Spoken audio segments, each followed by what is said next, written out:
Going all the way back to when I was younger, I grew up in the 90s in Chicago. And I was a kid who just had a lot of behavioral problems pretty early on. I was, disobeying my teachers, and I got into a lot of different fights with kids. And I actually got expelled from 2 elementary schools by the time I was in 5th grade. So I had a lot of problems. And because I couldn't really make friends with people in school, I started to gravitate towards some older neighborhood kids who happened to be associated with a violent street gang. And once I started hanging out with them, people started to look at me differently. People started to respect me and admire me, things that I was just really yearning for. And eventually I ended up joining this gang, and it got me into a lot of trouble. Me and my friend, who was also in the gang, we started doing a string of robberies in our neighborhood. And one night we decided that we were gonna rob this gas station, but little did we know that this gas station had been robbed about a dozen times within a 3-year period. And so the attendant, who had been the victim of several armed robberies, actually had a pistol that he had stashed underneath the counter. And so we went in there and we grabbed the cash. We ran out of the gas station, and as we were running from the gas station, we hear these gunshots just ring out. And I turn around and I see under the street lamp the silhouette of this guy just taking aim at us. And so I fired a couple shots at him. And luckily, I didn't hit him and I didn't harm him. But almost immediately, the police just swarmed that entire area. And me and my friend, for several hours, were sort of ducking and running and hiding in gangways, alleys, and in different people's backyards. And eventually I ended up getting arrested, me and my friend. And I was 14 years old. So the district attorney charged me and my friend with armed robbery and aggravated assault. So at sentencing, my lawyer basically told me, he said, "You're so lucky and so fortunate that you were 14 at the time, because if you were 15 years old, you would have spent at least 15 years in prison for what you did." My friend wasn't so fortunate. He ended up spending 7 years in the penitentiary for what we did. And so upon my release, my parents decided they were gonna uproot me from Chicago, and we decided to move to Columbus, Ohio.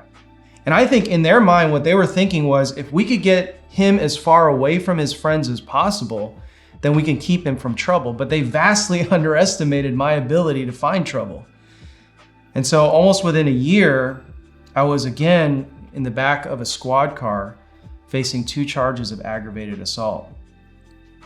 And so as I was sitting in the juvenile detention center for Franklin County, I met this guy who was a chaplain from Youth for Christ. And he started talking to me about God and about Jesus. And I was at first really resistant to talking to him because I lost my faith when I was in middle school. But he was really, really persistent, and he actually showed me all of these passages from the Old Testament that predicted the coming of Jesus hundreds of years earlier, and I had never heard of that kind of stuff. So one day he comes in and he has this book in his hand. He says, "I brought you a book. It's called Christianity, the Faith That Makes Sense. And if you have time, maybe you can read it." And I said, "Well, I've got plenty of that." So I went immediately to my cell and I just digested this book, and within a couple days I read it. And I remember after finishing that book, coming to the conclusion, I think God is real. And I think Christianity is true. So one day the chaplain is talking to me and he says to me, "So where are you at spiritually?" I didn't quite comprehend the question, so I immediately answered, "I'm good." And he said, because he could tell that I was confused about the question, he said, "What I'm asking you is, do you think you've ever placed your faith in Jesus' death to forgive you for your sins?" And I said, "Well, maybe I'll do that when I get out of jail." He says, "Well, we can do that right now." And in that moment, I knew I was ready, because I was tired of running from God. I was tired of my life. I was tired of trying to make my way without him. And so we sat there and we prayed, and something happened. Something inside of me did change, where my perspective on life was different in that moment. And I think what I had was hope for the first time.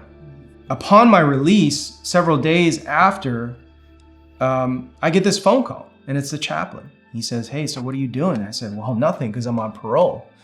He says, "You want to come out to this Bible study?" And I said, "Sure." So he drove me out to Ohio State campus, and we went to this one building on 16th Avenue. And there was a room of like 200 college students, and we sat there and listened to this guy teach the Bible. And I had never experienced anything like that before, where somebody was teaching the Bible. I loved it so much that I ended up going to a home church that same week. And to my surprise, the same guy who was at that lecture teaching was there. And so I talked to him, I introduced myself, and I told him my story, and we became friends almost immediately. So several months later, I'm cleaning out some stuff in my room, and I open up one of my drawers and I see the book that I read 2 years earlier, Christianity, the Faith That Makes Sense. And I'm leafing through it, and I turn it over and I see on the back cover the picture of the guy who was mentoring me. Of course, it was a younger version of him. And so I just jumped in my car and I sped to his office, and I burst through his door, and breathlessly I was like, "Did you know," as I was clutching the book in my hand, "do you know that if you hadn't written this book, I don't know if I'd be alive today?" I was like, I'm sure that people tell you this all the time, but in my case, it's actually true. And I was like, "I want to thank you for this." And he just looked up at me and in the most awkward way possible said, "Cool, man." As I was driving home, I felt this sense that God was telling me, "I want you to give your life to me."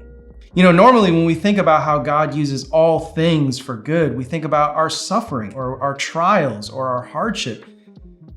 But God uses all things, including our mistakes and our past.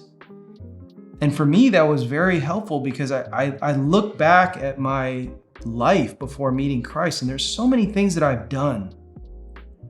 And it's hard to see how all of those things fit into the larger scheme or picture of what God is doing in my life. And yet now, in retrospect, 30 years later, I see it more clearly. That a lot of the things that I had done and a lot of the things that I had gone through and experienced, most of it was me sabotaging myself and hurting myself. But, God used that anyway. Like, I look at my experiences and they have shaped who I am today and have prepared me for what God has called me to do. When I look at my life, even when things are difficult, even when I'm facing hardships or when I feel confused, all I have to do is look back to my previous life before I met Christ. And it gives me great comfort knowing that my life is great.